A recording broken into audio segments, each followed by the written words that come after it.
Hi, this is the Chapter 9 PowerPoint on cognitive development in early childhood. And since we're going to be talking about Piaget this chapter, we'll refer to early childhood as 2 years old to 6 or 7 years old.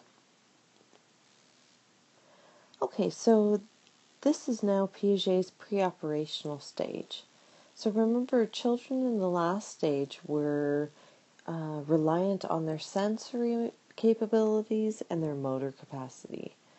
But now they're getting older. They're from 2 to 7 year old. So they can increase what they can mentally represent, symbols and meanings in their mind of what things are. They have rapid language development, but they're still very much in the moment thinkers, meaning when something is on their mind, they need to tell you right then because their memory isn't fully developed. It's hard for them to remember things over a long period of time. Also, what they see is how it is. It's very hard to convince young children when something is different than the way that they believe. For example, let's say a man has long hair and he comes to pick up his son from school. A child may say, oh, he's a girl because he has long hair. And no matter what you say of, no, that's a man, to them, long hair represents a girl. So that's just how it is. So that can be frustrating at times. But also something that children are engaging in this stage is make-believe and sociodramatic play. And we'll get to that in Chapter 10, but really the major difference is make-believe play is acting out real and imaginary roles, but doing it alone.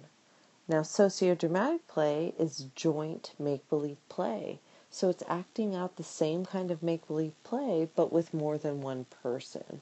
Again, it could be 2 children, it could be a child and an adult, it could be a group of 5 children, but it at least has to be more than one child in order for it to be considered sociodramatic.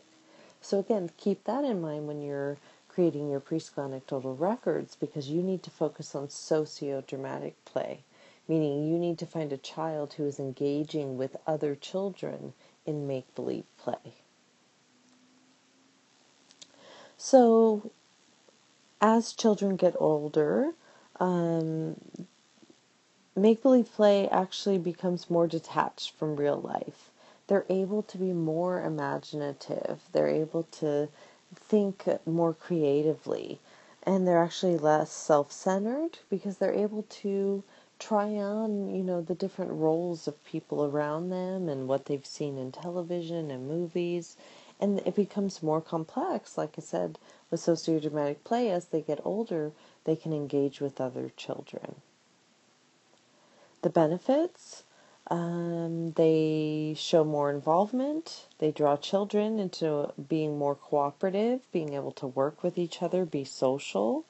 They also find a cognitive, again this is a cognitive chapter, but they are able to sustain attention, logic, memory, reasoning, creativity. So we find a lot of really great benefits from allowing children the space to explore and act out different make-believe type roles. So again, how can we do that as educators? We can provide space and materials. So if we're setting up the classroom, we want to make sure to have an area of make-believe play where children can have real items, fireman's hat and these kind of things, but also maybe empty paper towel rolls and things that they could use as, a telescope to be a pirate. We want to also supervise, but also encourage without controlling. Again, it's really easy sometimes for parents or teachers to come in and tell children what they think they should be acting out. But we want to give children the opportunity to develop their own thoughts, their own experiences. So offer both realistic materials and materials, like I said, without function, like empty paper towel rolls. Ensure that they have many real-world experiences. So talk to children, share about your experiences, take them places, go through different things so that they have those kind of experiences to use in make-believe play. And it helps them solve conflicts because they're used to interacting with other children. So regarding Piaget, he really focused on the limits of pre-operational thought. So we're going to go over a lot of concepts now where Piaget labeled certain things that he noticed in children and how it was really not something they were doing on purpose, but something that was just a limit of their ability cognitively. So egocentrism is the inability to take someone else's viewpoint. You're unable to put yourself into someone else's shoes or to see what they're seeing. And it's not that children do this intentionally, but it's just something that comes naturally. So, for example, a child is on the phone with his grandmother who lives 500 miles away, and he says, "Hey, Grandma, look at my shoes." But they're not on a picture phone. He automatically assumes Grandma can see what he sees, even though she's so many miles away. So it's not that he's trying to be selfish or impose anything on her. He just assumes she sees what he sees because that's his viewpoint. So Piaget did a mountain task where he had children look at a mountain from two different viewpoints and explain what they were able to see. Then they would go to the other side and say, if a child was on the other side, what would they see? And many, the younger children were going to say exactly what they saw, even though that wasn't what someone on the other side of the mountain would be seeing.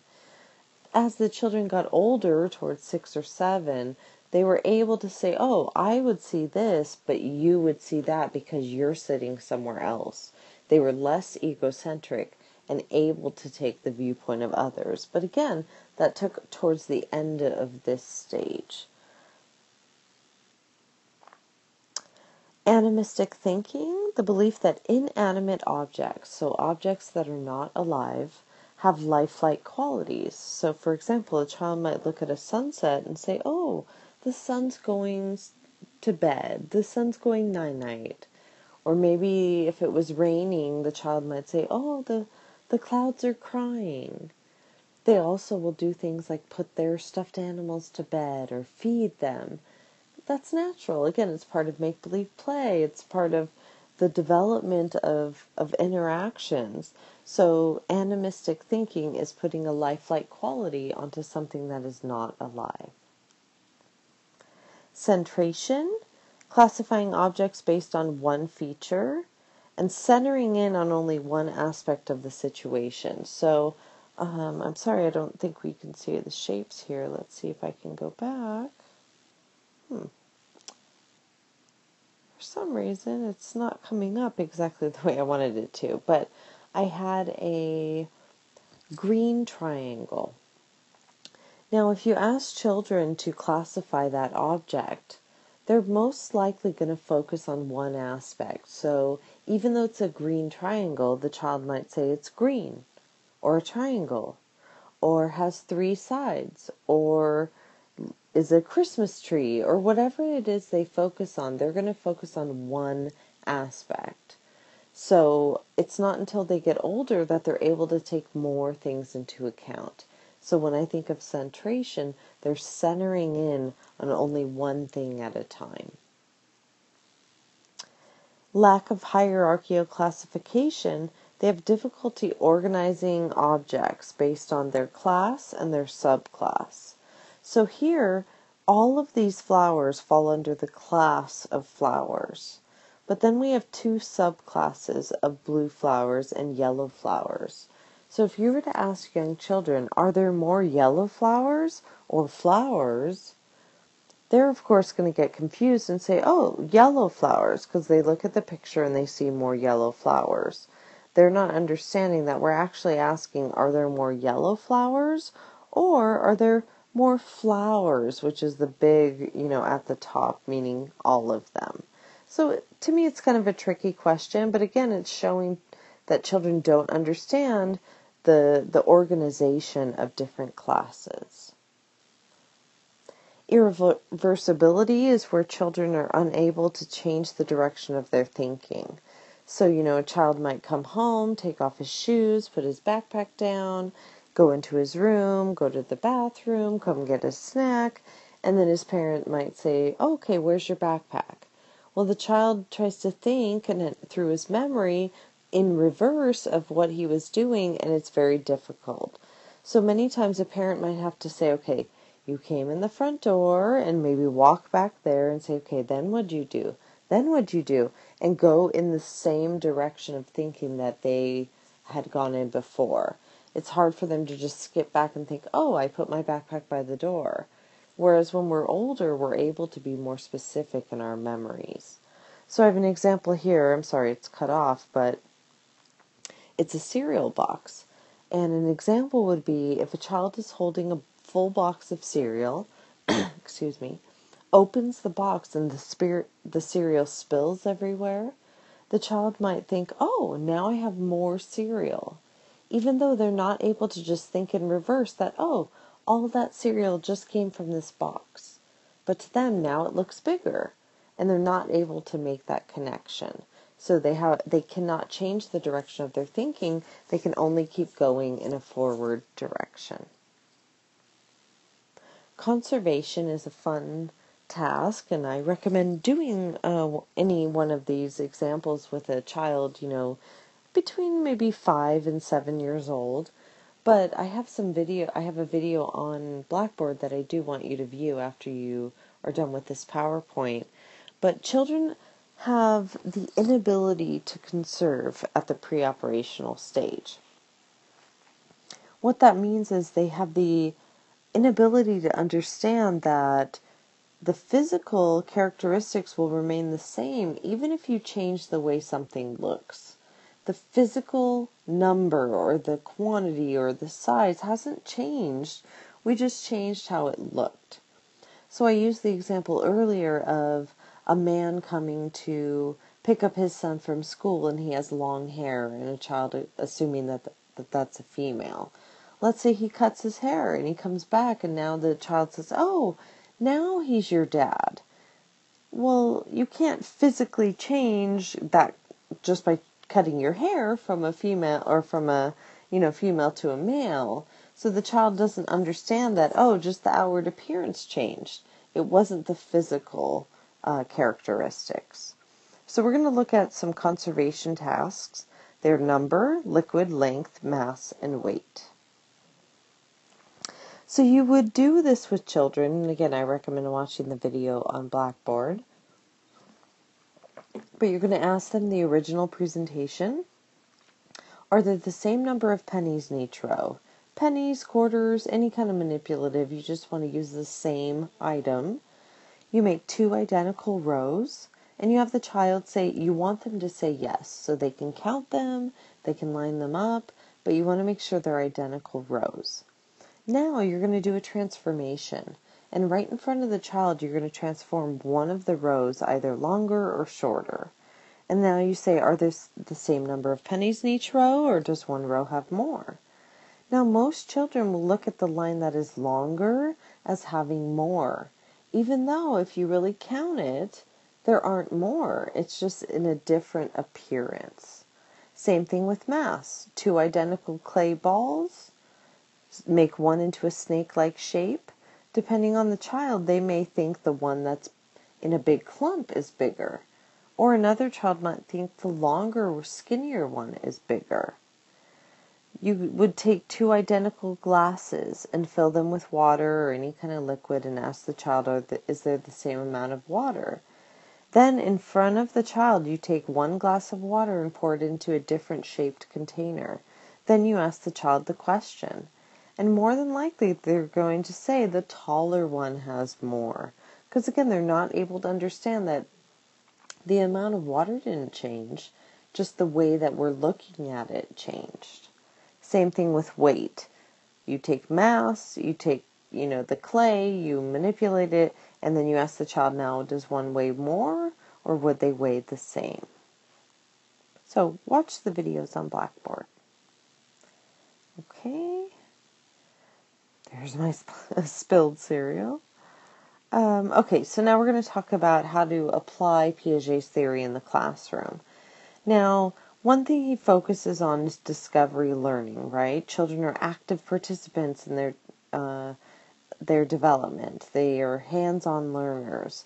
So we're going to set up the environment so children can explore. They can get to the manipulatives. They can get to the different toys, the books. Readiness to learn. We're going to set up the environment to be developmentally appropriate. So we're going to have, in let's say a 4-year-old classroom, things that are on a 3-year-old level up to maybe a 5-year-old level to make sure that we're taking into account children who are maybe a little delayed and children who are more advanced. And the teaching process would be supporting children and allowing them to explore. Again, if we want to maybe focus on dinosaurs, we could set out dinosaurs on the table, but still allow the children to explore and be hands-on with their learning. Signs of being developmentally appropriate. There's a few things listed here, having a small size, small caregiver-child ratio, being licensed. Vygotsky's theory, again, he focuses on the social component of cognitive development. And he believed that when children are able to be involved in make-believe play and sociodramatic play, they're able to act out different roles, and it really aids to their socialization and their cognitive skills. So in his classroom, he would more be interested in what is the child's ability. Let's assess where the child is and where we want the child to get to. So he would do reciprocal teaching. He would have the children teach each other, do small group work, have the teacher would be an assisted discoverer. The teacher would come and ask the child questions like, what happened when you turned on the water? They would ask those leading type of questions. And they take into account non-traditional learners. Something interesting about the two theorists is they think differently. Piaget thinks young infants are thinking before they're able to speak, whereas Vygotsky thinks that it's not really until you start speaking to others that you're able to have an inner thought. So just some interesting information. Private speech, they both regarded private speech. It helps guide behavior. You think about things in your head, and it helps, you in your cognitive development. Improvements in attention. We're kind of getting to the end here. There's a lot of slides. Memory. I'm going to take a break here and come back to the second part of this video.